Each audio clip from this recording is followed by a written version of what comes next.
Hello and welcome to my channel. My channel is dedicated to exposing watchtower lies, deception and cover-up. My name is Marcy and I was one of Jehovah's Witnesses for over 30 years. I served as a regular pioneer for 10 of those years. I was first contacted in the door-to-door ministry back in 1987 and I finally left the organisation in 2022. This video is about a video that I watched which was made by my friend Karen Saunders, and I watched this video this morning and I think it was part of her series Bringing Down the Tower, where she interviews different Jehovah's Witnesses or people who have in some way been associated with Jehovah's Witnesses, and she asks them to tell their story or what point it is that they are wanting to get across to a wider audience.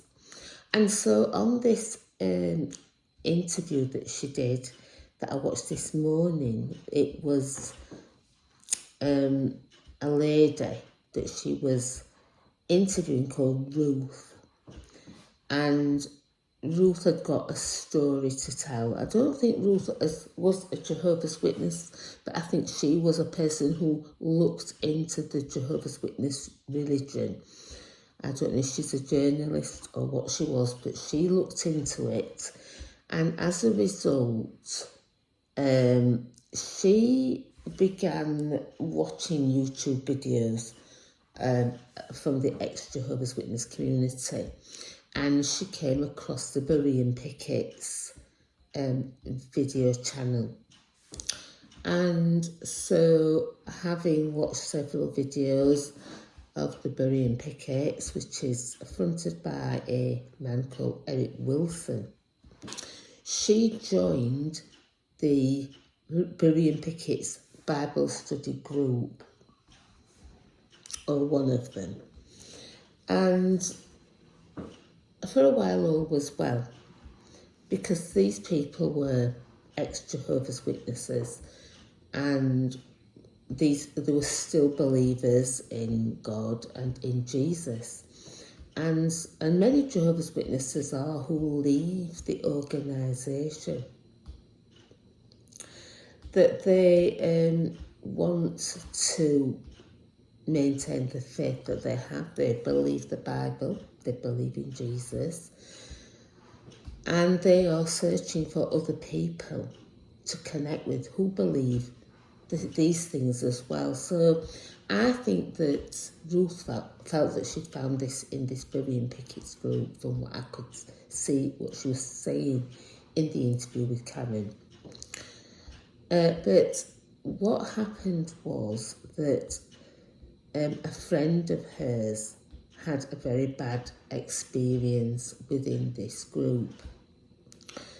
And if you want to go and watch the video, because rather than me sit here and tell you all the story, it would be much wiser of you to go to XJW Karen Saunders' video channel, YouTube channel, and watch this video. It's only been up a couple of days, I think, the interview with Ruth. But basically, a friend of Ruth who was in her group, her Bible study group within the Berean Pickett's, was a man called Jonas, and I think he was a former elder of Jehovah's Witnesses, and I don't know what his story was, why he left and how he came to be to have left, but he obviously, like the rest of us who have woken up from the Watchtower organisation, will have been through a very traumatic experience, exit process. And like many of us, we've had other things going on within our families and other things within the religion that we were in. or within our family situation. And it turns out that this, I think his name is Jonas, had a very abusive wife, and was told that he had to remain with her. You know, it wasn't as bad as all that when he was an elder. And he remained with this woman who wasn't religious, Ruth says. But she was very, very abusive, and he'd been to the elders about what was going on before he left the Watchtower. Very similar to me. I had a very abusive relationship and was told that,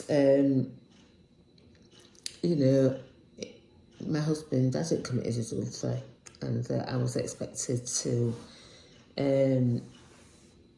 put up with it, the abusive situation that I found myself in. Eventually I did leave him, but I could relate to some of what this man was going through, although because men who undergo physical abuse from women don't get much sympathy, whereas women who get physical abuse from men get a lot of support and get a lot of empathy. So this man came into contact with a woman through the Berean pickets, and it seems that although they only ever saw each other on Zoom because they didn't live anywhere near each other, he fell in love with her. And as a result of this, and discussing with the elders of the Berean pickets the situation, a judicial committee appears to have been formed. Only this judicial committee didn't have this man or the woman he was involved with, or his wife, because his wife, who was not religious, had contacted the Berean pickets and given a false story, we're told, about what was going on, and this is what triggered the judicial hearing within the Berean pickets WhatsApp group, a Bible study group. And according to Ruth, the Eric Wilson and his right-hand man, I forgot what they call him, took the side of the wife, and this man was in effect disfellowshipped from this new Bible study group within the Berean pickets. And as a result of this, the man committed suicide shortly after.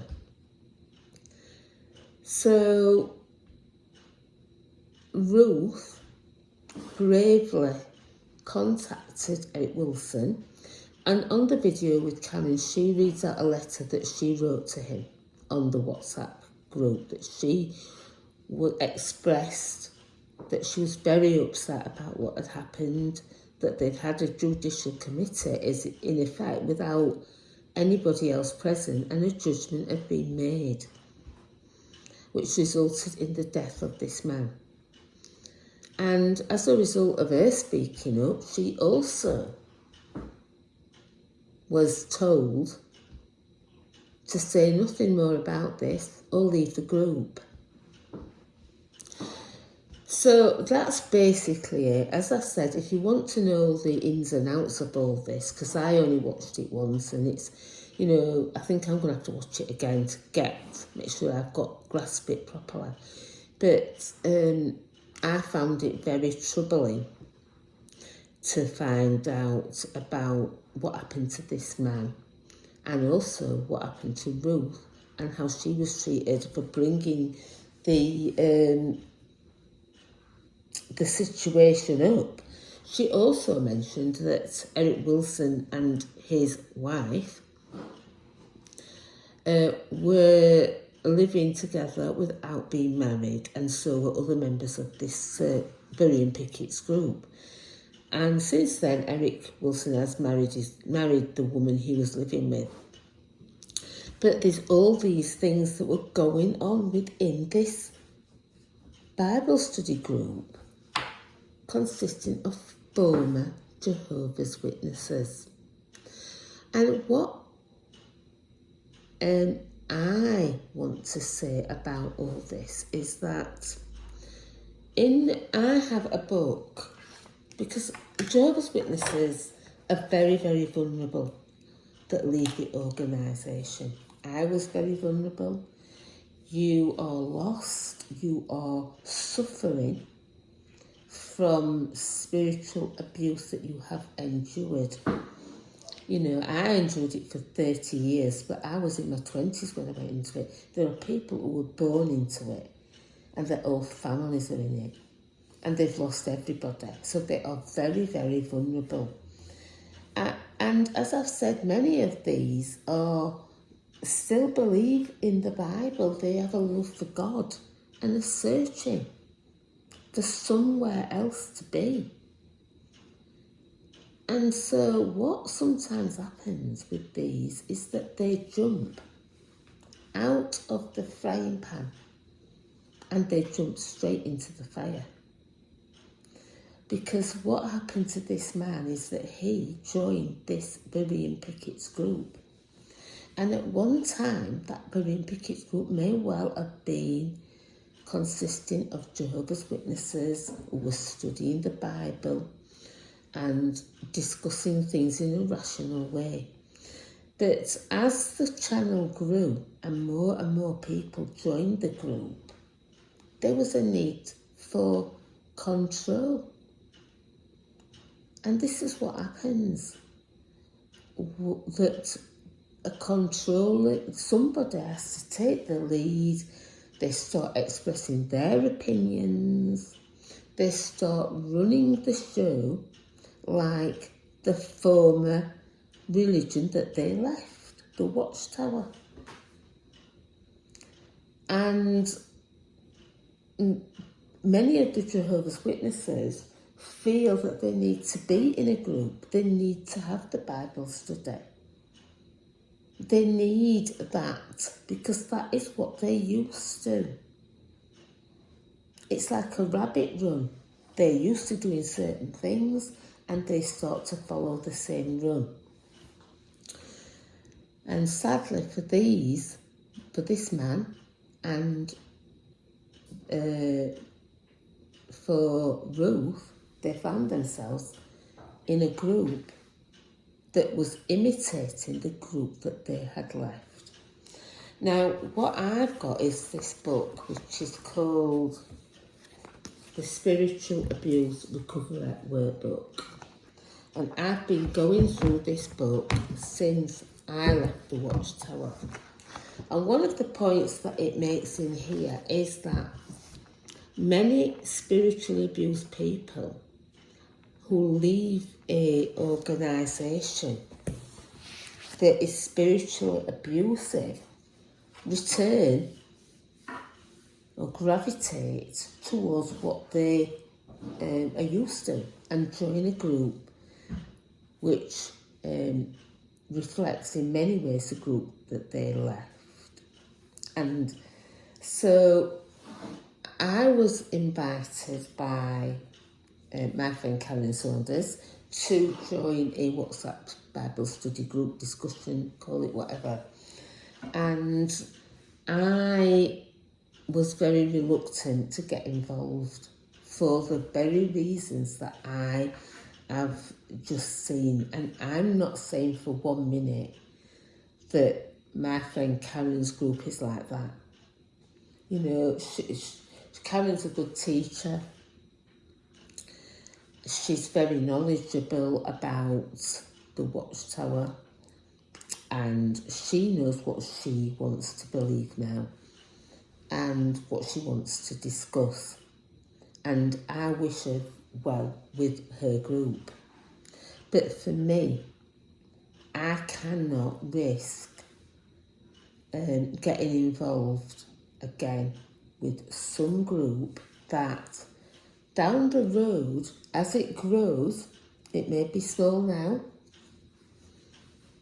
it will take on somebody who is a leader, who directs people what to do, and there is the potential for spiritual abuse to take place. And as I said, I'm not talking about Karen's group, I'm talking about any group that I feel that I may become involved with. At the moment, I'm not ready to become involved with any other group apart from the 4 or 5 people that are in my prayer group, and that is all.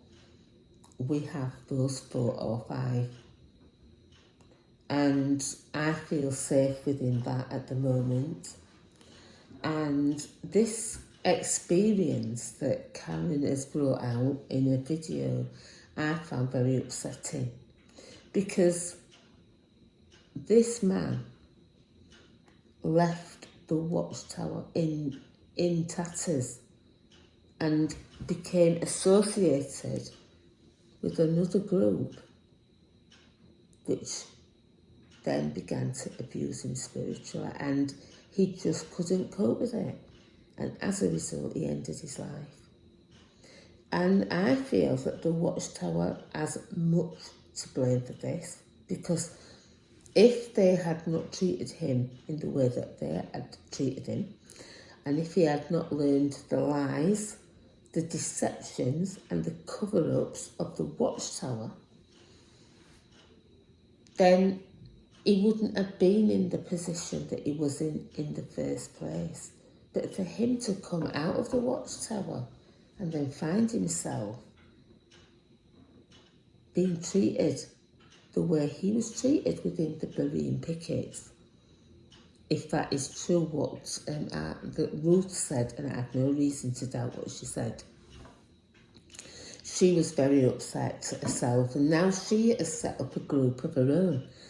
And some of the people who are in the Berean pickets are studying the Bible all together, and that's what they want to do. But I would say to everybody, beware. Do not become too large where you will find that somebody then starts to try and tell the others what they can and can't do. So I just wanted to make a video about this, and it's very troubling, because finding somewhere to go when you come out of the Watchtower is a very difficult thing. And I remember feeling very, very much alone, very completely alone. And, the Lord directed me to Paul.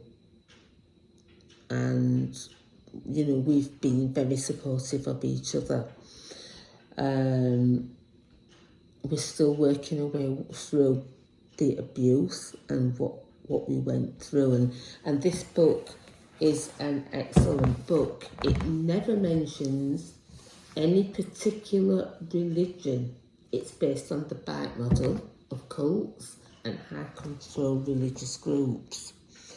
And if you find that what you're suffering matches up to what is in here, the definition of a cult or a high control religious group, the cap will fit. And it certainly does fit for Jehovah's Witnesses, Mormons, Seventh-day Adventists and others who spiritually abuse people. But it never mentions any particular religion, but the model that they follow. And it really is helpful in helping you to address the spiritual harm that you have experienced. So I got this from a Jehovah's Witness support group in America. And if anybody would like this spiritual abuse workbook, then if they get in touch with me at my email, and or they've dropped me a message in the comments, and I can make contact to get them in touch with the lady who sent me this free. And I can highly recommend that. It's a very, very good book for helping you to start again, to recover, and to find the real truth about what the Bible's message is. I just want to say to you all out there who do believe still, be careful. And if you find that you're in a group and you find that somebody is trying to tell you what to do, or they are trying to control you, and that you hear that they are having sort of judicial committees or meetings and things like that, it's time to get out. Don't wait until it gets so bad that you have to feel that you have to do what this Jonas did, and end your life. So I want to thank you for watching. That's what I wanted to talk about today. I give a good shout out to Karen. I want to say thank you for that video and the interview. It's very, very interesting, and there is a lesson for all of us in what happened to Jonas and to the message that Ruth wanted to get out. So that is this video for now, and until the next time, I am going to say bye.